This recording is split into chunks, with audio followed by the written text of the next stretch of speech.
वो रोजगार मिला, उनको कारोबार के मौके मिले। लेकिन पता नहीं पाकिस्तान एक ऐसा बदकिस्मत मुल्क भी है इसके साथ साथ कि जिसको जो है वो बाहर से दुश्मनों की ज़रूरत नहीं पड़ती।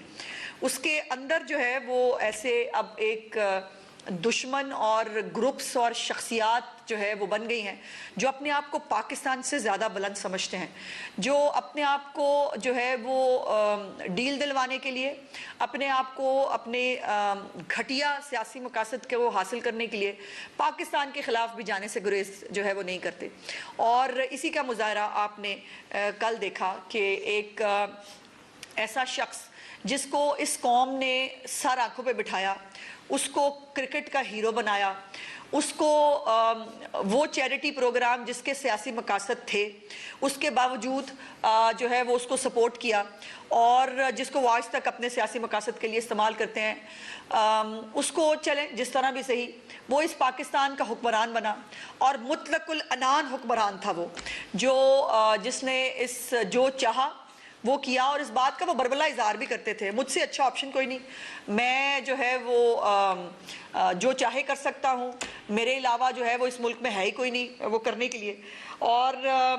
कल जो एक तकरीब आपने देखी जिसको बराह रास्त टेलीकास्ट किया गया इनके अपने सोशल मीडिया अकाउंट्स के ऊपर, और ये जीएसपी स्टेटस को रिवोक करने के हवाले से एक तकरीब थी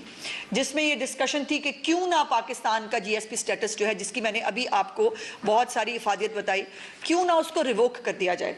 और उसके जो स्पीकर्स थे उसमें जो है वो फितना खान के बेटे के साथ साथ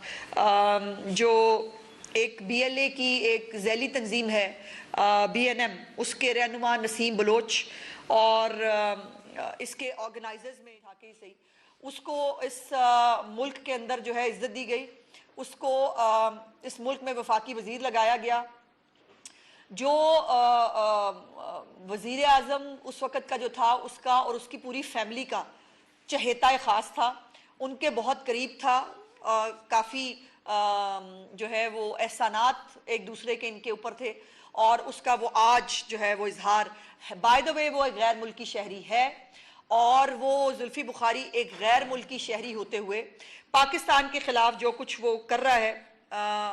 उसके ऊपर तो बात करेंगे ही, लेकिन